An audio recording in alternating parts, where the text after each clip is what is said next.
అందరికీ నా హృదయపూర్వక నమస్కారాలు. ఈ నివర్ తుఫాన్ వచ్చిన వెంటనే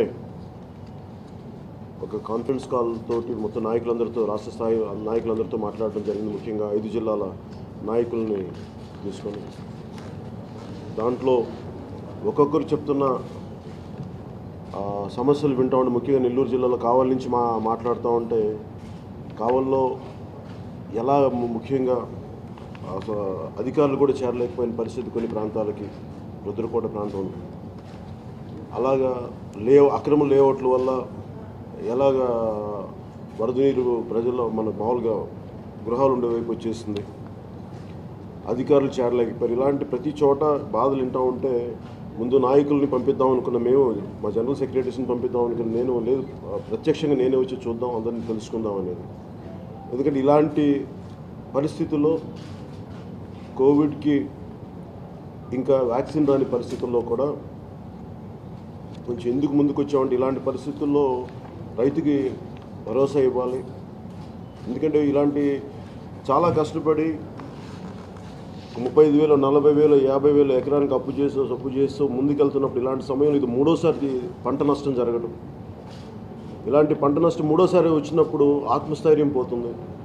ఇలాంటి ఆత్మస్థైర్యం కోల్పోయిన పరిస్థితుల్లో ఒకసారి ఒక మనోనిబ్బరం ఇవ్వాల్సిన పరిస్థితి. అందుకే నేనే ప్రత్యక్షంగా నేనే వచ్చి మొత్తం తిరుగుతాం అన్ని జిల్లాలని చెప్పి గత కొద్ది రోజులుగా కృష్ణా, గుంటూరు, చిత్తూరు, వాళ్ళ నెల్లూరు, అలాగే ఈ కడప జిల్లాల నాయకులతో మాట్లాడుతున్నప్పుడు వాళ్ళు చెప్పిన అంశాలన్నీ కూడా చాలా బాధ కలిగించే అంశాలు. దాదాపు 17 లక్షల పైచిలకు, దాదాపు 17,30,000 వరి పంట కానీ మిగతా రకాల పంట అంతా నష్టమైంది.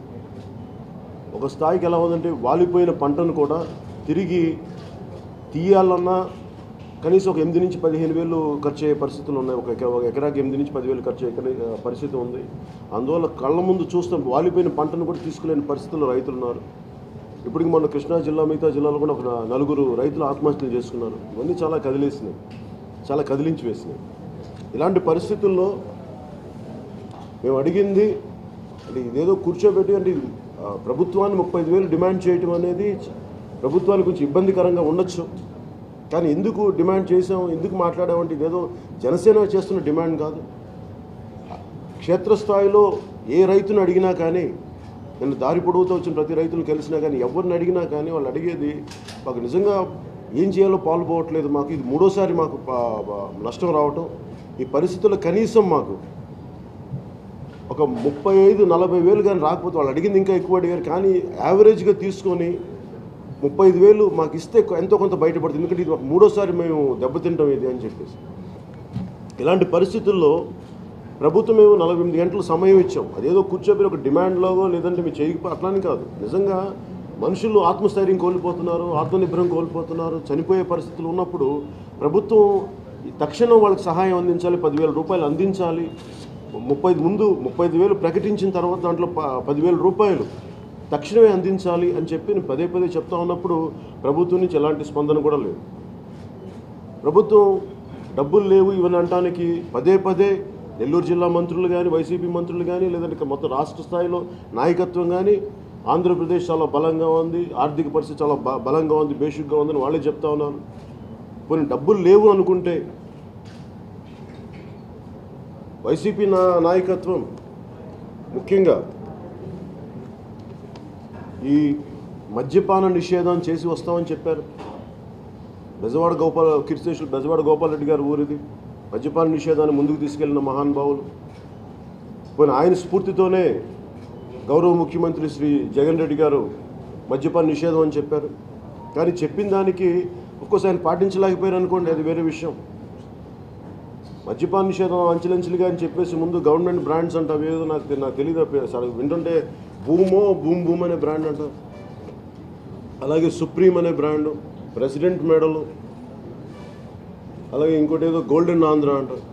బంగారు తెలంగాణ అయినాం కానీ బంగారు ఆంధ్ర అని బాటిల్స్ అమ్ముతారు. మనం ఇప్పుడు దాకా వినలేదు మేము. సరే, మేమేమంటామంటే దీనన్నిటి వల్ల ఇవన్నీ ఎందుకు చెప్తున్నామంటే, వీటన్నిటి వల్ల దాదాపు 16,000 కోట్ల పైచిలకు ఆదాయం ప్రభుత్వానికి వస్తుంది. మా విన్నపం ఒకటే అడుగుతున్నాం, రైతాంగం 17 లక్షల 15 లక్షల పైచిలకు ఎకరేజ్ పోయింది, ఆయకట్టు పోయింది. ఇన్ని లక్షల మంది రైతులు నష్టపోయారు. ప్రభుత్వం మద్యపాన నిషేధం ఎందుకు విధిస్తానంది? మాకు ఈ ఆదాయం మాకు అవసరం లేదు. మేము ఈరోజు అదే అడుగుతున్నాం. ఆదాయం అవసరం లేదు కాబట్టి ఎట్లాగ మీరు గవర్నమెంట్ తరఫున మీరు ఎండోర్స్ చేసి అమ్ముతున్నారు కాబట్టి తద్వారా వచ్చిన ఆదాయం, మద్యపానం ద్వారా వచ్చే ఆదాయాన్ని రైతులకు అందజేయండి. ఒక సంవత్సరం మీరు వదులుకుంటే ఈ ఆదాయం రైతులు ప్రాణాలు బయటపడతారు, వాళ్ళ నష్టాల నుంచి బయటపడతారు. ఆ వచ్చే 16,000 కోట్లు ఈ 17 లక్షల పైచీలకు నష్టపోయిన రైతులకి దయచేసి అందజేయండి. దాంట్లో మేము పదే డిమాండ్ చేస్తూ ఉన్నాం. 10,000 రూపాయలు మీరు తక్షణమే మీరు చేయాల్సిన అవసరం ఉంది. ఒకవేళ ఇదే పరిస్థితి ఇవాళ సాయంత్రంగా రేపు కానీ కలిసి ఖచ్చితంగా 7వ తారీఖున జనసేన అన్ని జిల్లాల్లో నిరసన దీక్షలు చేస్తుంది రైతాంగం తరఫున. మేము పదే తెలుసుకుంటా ఉన్నాం. వైసీపీ నాయకులు కూడా తెలుసుకోవాల్సింది, మీరు బంగారు ఆంధ్ర అంటే మేము చక్కగా 151 మంది సభ్యులు వస్తే మీరు అద్భుతంగా చేస్తారు ఆంధ్రప్రదేశ్ అనుకుంటే, మీరు గోల్డెన్ ఆంధ్ర అని చెప్పి మందు బాటలు అమ్ముతారు మేము ఎప్పుడు ఊహించలేదు. పోనీ పని చేయండి, ప్రెసిడెంట్ మెడల్ ఉన్నారు, అలాగే పనిచేసి సీఎం మెడల్ ఆ బ్రాండ్ కూడా మీరు అమ్మండి. దాంతో కూడా మీరు ఎక్స్ట్రా డబ్బులు చేసుకోండి. వైసీపీ స్పెషల్ అని చెప్పి ఇంకో బ్రాండ్ అమ్మండి, దాంతో కూడా డబ్బులు చేసి అట్లీస్ట్ వచ్చిన డబ్బు అంతా రైతాంగానికి ఇవ్వమని మేము కోరుకుంటా ఉన్నాం. ఎందుకంటే ఇంకా రైతు కన్నీరు పెడితే దేశం సుభిక్షంగా ఉండదు, రాష్ట్రం సుభిక్షంగా ఉండదు. రైతు రోడ్డు మీదకి వస్తే పరిస్థితులు చాలా అస్తవ్యస్తంగా అయిపోతాయి. మహారాష్ట్రలో చూసాం, అనేక పరిస్థితుల్లో చూస్తూ ఉన్నాం. రైతులు బయటకు వస్తే ఎలా ఉంటుందో. ఆంధ్రప్రదేశ్ రైతులకి ముఖ్యంగా భూమి దున్నే రైతులకి, కౌలు రైతుల కోసం జనసేన చాలా అండగా నిలబడి ఉంటుంది. జై కిసాన్ అనే ప్రోగ్రామ్ని మేము భవిష్యత్తులో చాలా సీనియర్ నాయకులతోటి, అలాగే చాలామంది ఈ వ్యవసాయ శాస్త్రవేత్తలతో అన్ని కూర్చొని భవిష్యత్తులో లాభసాటిగా ఉండాలి, దీనికి ఏం చేయాలనేది మేము ప్రణాళిక రచిస్తున్నాం మేము. ఎందుకంటే ఇది ఒక రోజులో పోయే సమస్య కాదు. అలాగే ఈ నివర్ తుఫాన్ కేవలం తుఫాన్ మూలంగా ఒకటి వస్తే అధికారుల నిర్లక్ష్యం మూలంగా ఎనీ ఇరిగేషన్ ప్రాజెక్టులు, ముఖ్యంగా నిన్న మా నాయకులు చెప్తా ఉంటే నెల్లూరు జిల్లా సోమశిల ప్రాజెక్టు సంబంధించి రక్షణ కూడా లేకపోవటం, ఆయకట్టు నిర్మాణాలు లేకపోవటం, అలాగే నిర్వహణ లోపాలు కానీ నిర్లక్ష్యంగా ఉండటం కానీ, వీటన్నిటి కనీసం 25,000 విలువ చేసే వైర్లు, గేట్లు ఎత్తే వైర్లు కూడా లేకపోవటం, ఇలాంటి పరిస్థితులు చూస్తూ ఉంటే నిర్వహణ లోపం వల్ల కూడా గత సెప్టెంబర్లో వరదలు నిర్వహణ లోపంలో వచ్చినాయి. అలాగే ఈసారి కూడా అదే పరిస్థితి వచ్చి దాదాపు 30 బస్తీలు, 30 స్లమ్స్ మునిగిపోయినాయి. అలాగే రాయలసీమలో కూడా ముఖ్యంగా ఈ నదీ పరివాహక ప్రాంతాలు, ముఖ్యంగా పింఛా, బాహుద, అలాగే ఈ స్వర్ణముఖి, ఈ మాండవ్య, ఈ నదీ తీరాన్ని ఆనుకొని ఉన్న పొలాలు కూడా పంట కోతకు గురైనవి, భూమి కోతకు గురైనవి. అంటే అక్కడున్న భూమి అంతా కొట్టుకెళ్ళిపోయింది. సో భవిష్యత్తులో కూడా మేము ఏమడుగుతున్న వైసీపీని కూడా అంటే ఆ రైతులకు కూడా భూమి కోల్పోయి భూమి కోతకి గురవటం వల్ల, ఎందుకు గురైంది అంటే అక్కడ ఇసుకలు అక్రమంగా తవ్వేయడాలు, రక్షణగా ఉండాల్సిన ఇసుక అక్కడ లేకపోవడం వల్ల అది మొత్తం భూమిని కోసేసినాయి. దానివల్ల రైతులకి వాళ్ళకి 1 ఎకరం అనుకున్నది ఈ రోజున చూస్తే అది 1/2 ఎకరంగా అయిపోయింది, లేదంటే 1/4 ఎకరంగా చాలా మట్టి వెళ్ళిపోయింది. అక్కడి నుంచి తిరిగి వాళ్ళు మట్టి ఫిల్ చేసుకోవడానికి కూడా ప్రభుత్వం రైతులకి సహాయం అందజేయాలి. తద్వారా దాని మైనింగ్ శాఖ అనుమతులు కూడా సులభంగా లభించేలా చేయాలి. దానికి కూడా నష్టపరిహారం చెల్లించాలని మేము మనస్ఫూర్తిగా కోరుకుంటున్నాం. అలాగే ముఖ్యంగా నిర్వహణ లోపం ఎన్ని మాట్లాడుతూ ఉంటే కడప జిల్లా, ముఖ్యంగా కడప టౌన్లో ఈ బుగ్గవంకని సరిగ్గా మెయింటైన్ చేయకపోవటం వల్ల, ముందస్తు హెచ్చరిక లేకుండా నీళ్లు వదిలేయడం వల్ల దాదాపు కడప టౌన్లోకి 20,000 కుటుంబాలు నిరాశ్రులు అయిపోయారు. నిన్న నెల్లూరు జిల్లాలో 30 ఈ కాలనీల 30 స్లమ్స్ ఎలా మునిగిపోయినాయి, ఎలా ఇబ్బందులు పడ్డారు, వరద నీరు వచ్చేసి ఇబ్బంది పడ్డారు. అలాగే అక్కడ ఒక 20,000 మంది ప్రజలు నిరాశ్రులు అయిపోయారు. నిన్న ఫొటోస్ మా నాయకులంతా చూపిస్తుంటే చాలా బాధ కలిగింది. అలాగే రైల్వే కోడుకు సంబంధించి కూడా విపరీతమైన పంట నష్టం జరిగినప్పుడు దానికి కూడా మేము అండగా ఉండాలని మేము మనస్ఫూర్తిగా కోరుకుంటాము. అసెంబ్లీ సెషన్స్లో ఇంత 17 లక్షల ఎకరాలు నష్టపోతే అసెంబ్లీ సెషన్స్లో కేవలం 1 రోజు కేటాయించారు. మిగతా 4 రోజులు ఏదో నామకే వస్తే మాట్లాడటం, లేదంటే ఒకరినొకరిని ఎద్దేవా చేసుకోవడం తప్ప నిజంగా రైతు ఆయన పాదయాత్రలు చేశారు గౌరవ ముఖ్యమంత్రి జగన్ రెడ్డి గారు. మరి ఇలాంటి పరిస్థితుల్లో నిజంగా రైతాంగం తాలూకు కష్టాలను తలుచుకొని నిజంగా ఇప్పటికైనా కళ్ళు తెరిచి వాళ్ళకి అండగా ఉండాలని మేము మనస్ఫూర్తిగా కోరుకుంటా ఉన్నాం.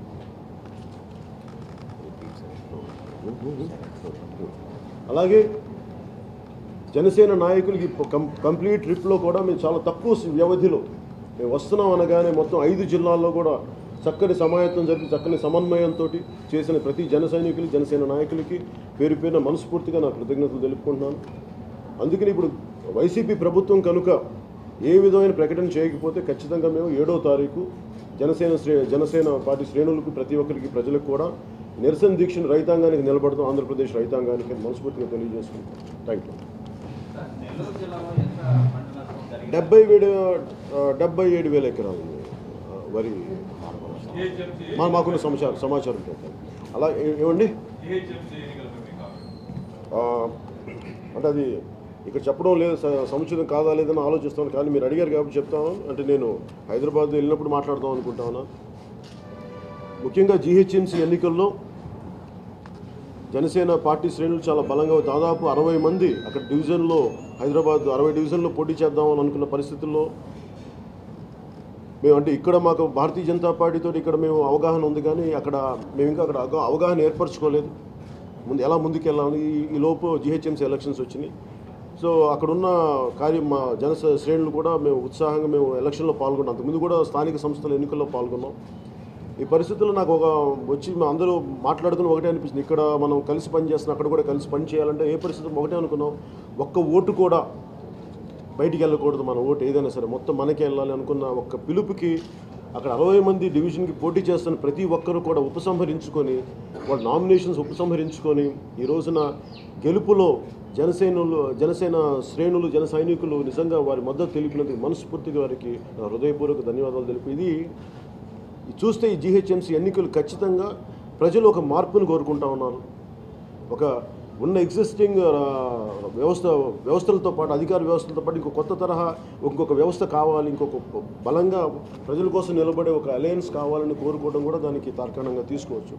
సో ప్రత్యేకించి ఈ జీహెచ్ఎంసీ ఎన్నికల్లో నిన్న కిషన్ రెడ్డి గారు మాకు ఫోన్ చేశారు. నాకు మనోహర్ గారికి మాట్లాడితే నేను కూడా మాట్లాడాను.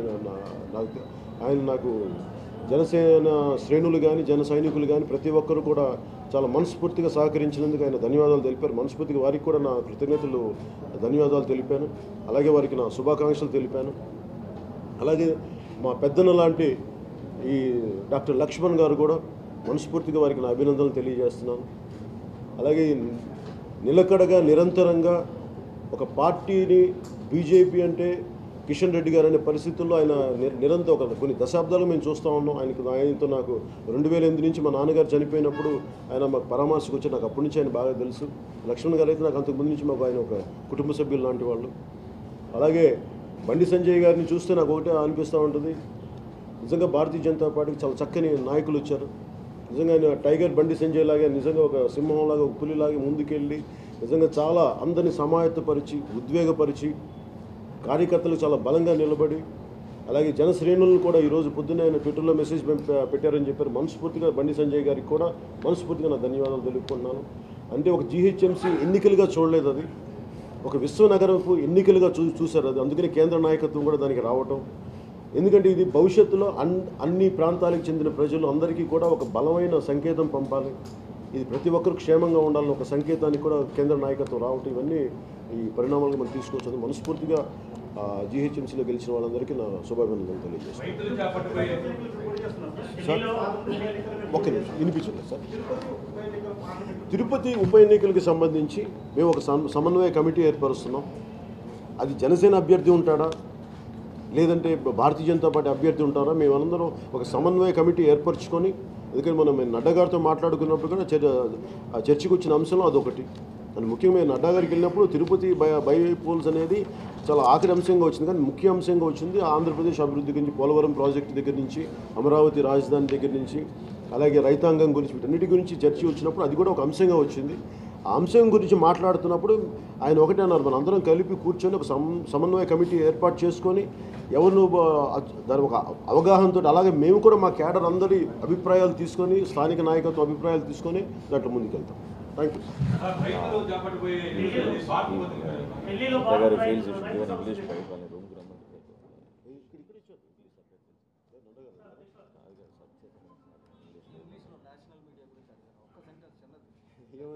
దేనికి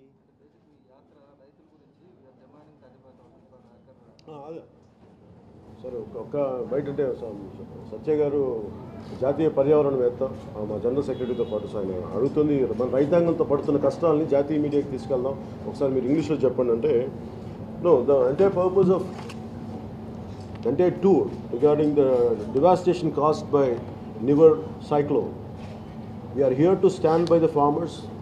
More than 17 lakh acreage plus has been damaged. Lakhs of farmers had lost their livelihood. More than 4 farmers have committed suicide. And the present YCP government hasn't looked into it, hasn't stood by them. And it is our fundamental, we want to make sure that every right will be strengthened with our visit. We want to give them confidence. We want to tell them that we stand by each and every farmer. And we have demanded 35,000 rupees per acre, the damage caused by Nivar cyclone. And we have at least immediately in the next 24 hours or 48 hours, at least we request rupees 10,000 to be released immediately to the affected farmers out of the 35,000. The reason why we are asking 35,000 rupees is YCP government wanted to go for complete prohibition, no alcohol. But now they are sponsoring alcohol. The brand name is, we heard about President Gallantry Award.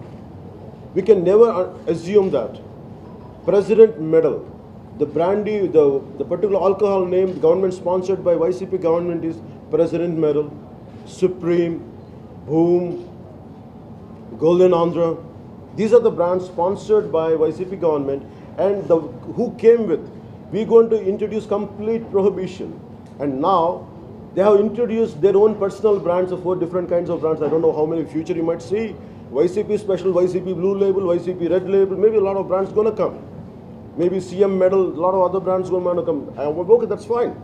Whatever you had promised, though they haven't committed it, but still, whatever money you've been made for the state exchequer, from that exchequer we are asking them, they will be making around 16,000 crores only on liquor sales, which they don't want that kind of money that's the reason why they came out with complete prohibition. Anyhow, now they haven't went for prohibition, now they're continuing the liquor trade, which they have gained 16,000 crores. And we are asking state government, YCP-led government, Honorable Chief Minister Sri Jagan Reddy, we are asking him, we are requesting him, please, whatever the money you made on liquor, please give it to the farmers who had lost their livelihood, where 4 farmers committed suicide. We request the YCP government to release rupees 10,000 immediately out of 35,000 rupees which we are demanding. Thank you, sir. Jai Hind.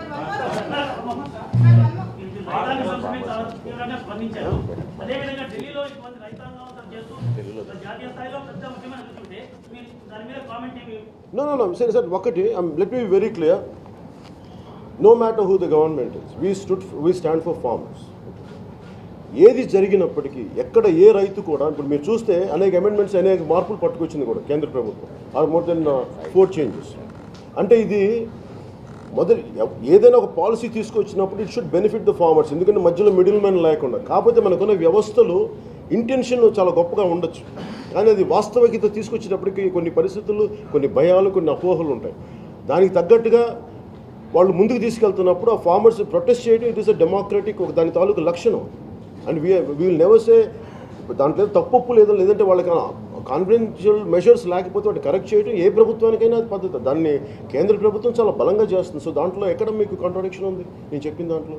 So everyone has a right. మాకు అన్యాయం జరుగుతుందని చెప్పడమే ఒక ప్రజాస్వామ్య లక్షణం కదా. We agree on that.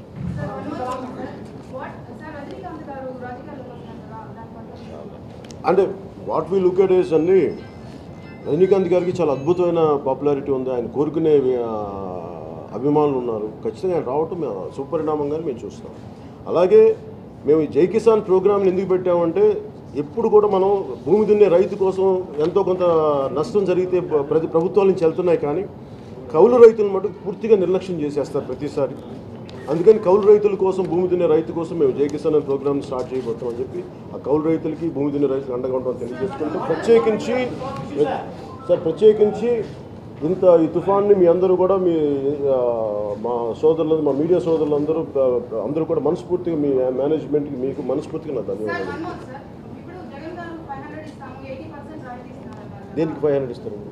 Sir ఇది గింజలకి sir ఇది విత్తనాలకి 80% ఇస్తామన్నారు కదా, దాని పట్ల సార్ 500 అంటే చంద్రబాబు గారు ఉన్నప్పుడు 2000 ఇస్తామన్నారు, ప్రెసెంట్ జగన్ గారు వచ్చినప్పుడు 500 అంటున్నారు. ఏమండి, ఏదైనా సరే మనిషి చచ్చిపోతున్నప్పుడే దాహం పడుతున్న నీళ్ళు పోయారండి. ఎప్పుడో ఇస్తామని దాన్ని మేము అడిగేది వెంటనే 10,000 ఇస్తే అది మీ తర్వాత వాళ్ళు ధాన్యం కొనుక్కుంటారు, దేని కొనుక్కుంటారు, ముందు వాళ్ళు బతికేలా చేయండి. బతికిన తర్వాత మీరు ఇవన్నీ పెట్టుకుని మేము కాదనట్లేదు కదా. Thank you sir.